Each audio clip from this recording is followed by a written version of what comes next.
Udah nggak tahu, udah pusing banget gue udahlah sedapatnya aja ya.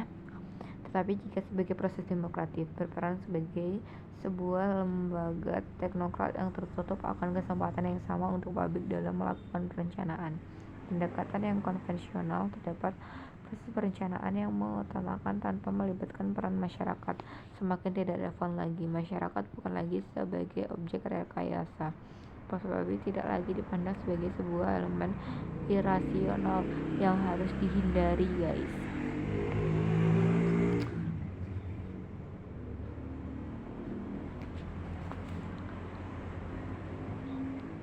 Dengan demikian, proses perencanaan tidak lagi dipahami sebagai prosedur legal dan rasionalitas sepihak. Dalam kondisi seperti ini, posisi proses publik dalam sebuah perencanaan menjadi sangat signifikan ya guys. Oke, udah mulai gak kondusif. Dalam sebuah proses publik, perencanaan dapat berperan baik sebagai teknokrat, birokrat, advokat maupun politikus. Keempat peran ini adalah perubahan paradigma di dunia perencanaan, menuntut perencanaan untuk dapat meningkatkan partisipasi masyarakat dalam proses pengambilan kebijakan. Tuh, itu ada di sini tuh guys, ada di modul ini ada ya.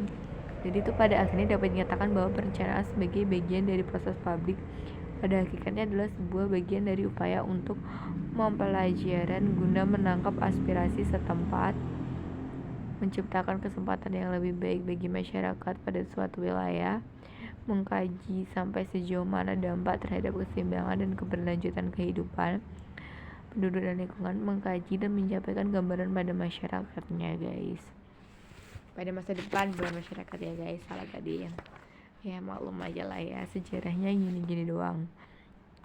Sebagai sebuah teori dan pengetahuan, perencanaan tidak muncul begitu saja. Ya betul juga sih.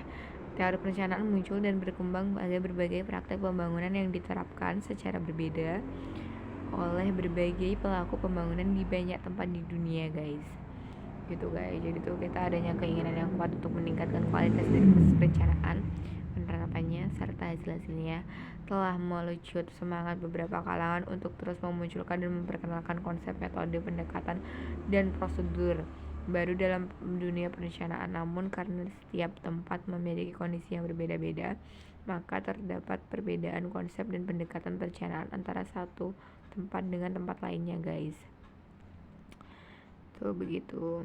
Meskipun demikian, pada tatanannya tertentu telah terdapat semacam kesepakatan di antara para ahli perencanaan mengenai ciri-ciri universal dari suatu teori perencanaan yang modern guys. Gitu. Jadi tuh dari sejarah dan juga prakteknya ini tuh nanti ada juga penjelasannya lengkap. Nanti tatanannya juga ada ya kan, kayak semacam kesepakatan atau dari para ahli yang mengenai ciri-ciri universal untuk keseluruhan ya, dan suatu teori perencanaan yang modern lebih masa kini ya guys. Oke, dadah guys.